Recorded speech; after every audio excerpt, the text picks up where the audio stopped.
boas-vindas a mais um Guia Visual. Hoje a gente tem uma tarefa fascinante pela frente, analisar o legado complexo e, convenhamos, incendiário de um dos maiores pensadores do século XIX, Friedrich Nietzsche. Um cara que simplesmente declarou guerra ao pensamento ocidental tradicional. A ideia aqui não é só ler sobre filosofia, tá? É entender como as ideias dele desconstruíram o mundo e trouxeram uma lente totalmente nova para enxergar a nossa existência. Vamos mergulhar nisso. E para entender o peso dessa missão, a gente precisa encarar de frente a declaração mais famosa dele: Deus está morto. Essa frase, que apareceu lá no livro A Gaia Ciência, em 1882, é frequentemente super mal compreendida. Não é só uma frase sobre ateísmo, sabe? É, na verdade, um diagnóstico cultural gigantesco. Ele estava avisando que as fundações absolutas que seguravam a moralidade europeia estavam simplesmente desmoronando. E isso mostra perfeitamente o grande objetivo do trabalho dele. Nietzsche dedicou a vida intelectual inteira a criticar, de forma bem profunda e sistemática, a moralidade cristã, a religião e toda a filosofia ocidental que veio antes dele. E o detalhe é que ele não escrevia como um acadêmico engessado. Ele usava um estilo literário extremamente provocativo, muitas vezes cheio de poesia e metáforas poderosas mesmo, justamente para golpear essas estruturas da sociedade. Parte 1. Uma vida curta e brilhante. A vida de Nietzsche tem um contraste bem brutal. Nascido lá em 1844, na Saxônia, ele teve uma ascensão meteórica. Pensa só, ele virou professor de filologia clássica na Universidade de Basileia com apenas 24 anos de idade. Um gênio absoluto da época dele. Só que, infelizmente, a vida lúcida dele foi muito curta. Em 1889, ele sofreu um colapso mental nas ruas de Turim, do qual nunca se recuperou. Ele passou a última década de vida cuidado pela família até falecer em 1900, em Weimar. Ou seja, toda aquela revolução intelectual absurda aconteceu num período criativo muito denso e super curto. Parte 2. A evolução do pensamento. A obra do Nietzsche pode ser dividida em fases bem claras. Elas mapeiam o verdadeiro campo de batalha que era a mente dele ali entre 1872 e 1908. É bom lembrar que algumas obras, como a autobiografia Et Homo, só foram publicadas depois do colapso dele. Mas, no geral, a gente vê um pensador que começou estudando os gregos e terminou diagnosticando a doença moral de toda a Europa moderna. Essa evolução é o nosso mapa principal aqui. O primeiro grande marco intelectual dele vem em O Nascimento da Tragédia, lá de 1872. É fascinante ver como ele olha para a cultura grega, não como algo puramente racional, mas com uma tensão constante entre duas forças. De um lado, o apolíneo, a ordem, a razão, a luz. Do outro, o dionisíaco, o caos, a embriaguez, as paixões indomáveis. Para Nietzsche, a verdadeira grandeza só aparece quando a gente abraça esse caos dionisíaco, algo que a nossa cultura ocidental acabou reprimindo. Avançando um pouquinho, a evolução filosófica ganha contornos mais afiados. Em Humano, Demasiado Humano, a gente vê nascer o famoso estilo aforístico dele. Textos curtinhos, super impactantes, parecendo golpes de martelo naqueles valores metafísicos, sabe? E aí, com Além do Bem e do Mal, e para a genealogia da moral, vem a desconstrução sistemática.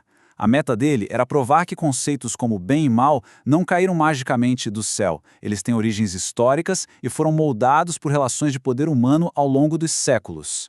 E então chegamos a 1889, bem no limite antes do silêncio do colapso mental dele. É o auge da tensão. Com o Crepúsculo dos Ídolos, a gente tem uma declaração de guerra literal a todas aquelas verdades absolutas que ainda restavam. Ao mesmo tempo, o Anticristo traz uma crítica feroz, sem precedentes mesmo, à instituição do cristianismo. É a fase bélica e explosiva. Não sobra pedra sobre pedra da moralidade tradicional.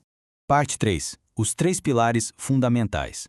Tem um detalhe crucial que muita gente acaba esquecendo. A filosofia do Nietzsche não era feita só de destruição. Depois de botar as velhas fundações abaixo, ele precisava colocar alguma coisa no lugar, certo? O epicentro dessa construção está na obra mais famosa e poética dele, Assim Falou Zaratustra, publicada ali a partir de 1883. É nessas páginas que nascem os pilares revolucionários que acabaram moldando o pensamento moderno. O primeiro, e talvez o mais famoso desses conceitos, é o Übermensch, que a gente traduz como o super-homem ou o além do homem. Mas o que isso significa na prática? Não tem nada a ver com biologia, tá? É totalmente existencial.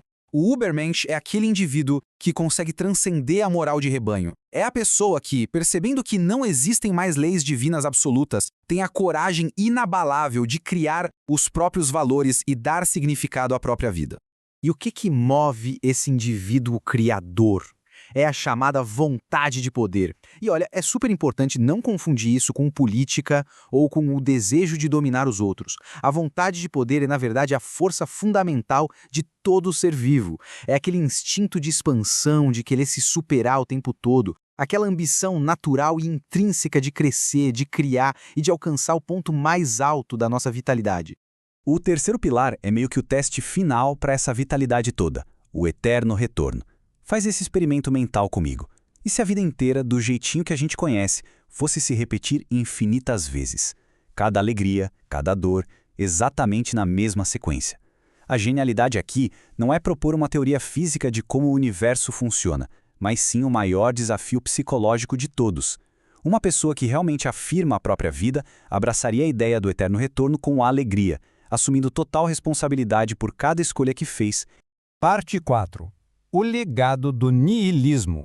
Entender tudo isso prepara a gente para lidar com uma consequência bem real nos dias de hoje. Porque, afinal, o que acontece com a sociedade quando as verdades absolutas somem? É aí que entra o famoso e temido niilismo. Nietzsche viu o mundo perdendo essas bases religiosas. Só que para ele, o niilismo não era o fim da linha. Era uma crise, e uma crise bem perigosa que a humanidade precisa superar. Ficar travado nessa falta de sentido é a grande doença do mundo moderno. O objetivo final de desconstruir ídolos não é o vazio. É limpar o terreno para poder criar algo novo.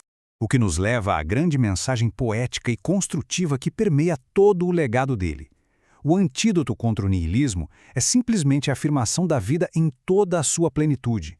É abraçar a nossa existência com todas as contradições, com as dores e com aquele caos dionisíaco que a gente comentou agora há pouco, sem ficar buscando fuga em mundos metafísicos ou promessas de realidades além da vida. A verdadeira grandeza está aqui, no agora. Para fechar nossa reflexão, fica no ar o grande desafio que ele deixou como herança para o pensamento moderno. Como a gente pode criar nossos próprios valores num mundo que não tem mais verdades absolutas? É uma reflexão para a vida toda. Entender a filosofia do Nietzsche não é só olhar para o passado da humanidade, é olhar para como a gente escolhe viver hoje, todos os dias. Ele não nos dá respostas prontas, de jeito nenhum, mas ele entrega as ferramentas para a gente forjar o nosso próprio caminho. E aí, o que você vai construir com elas?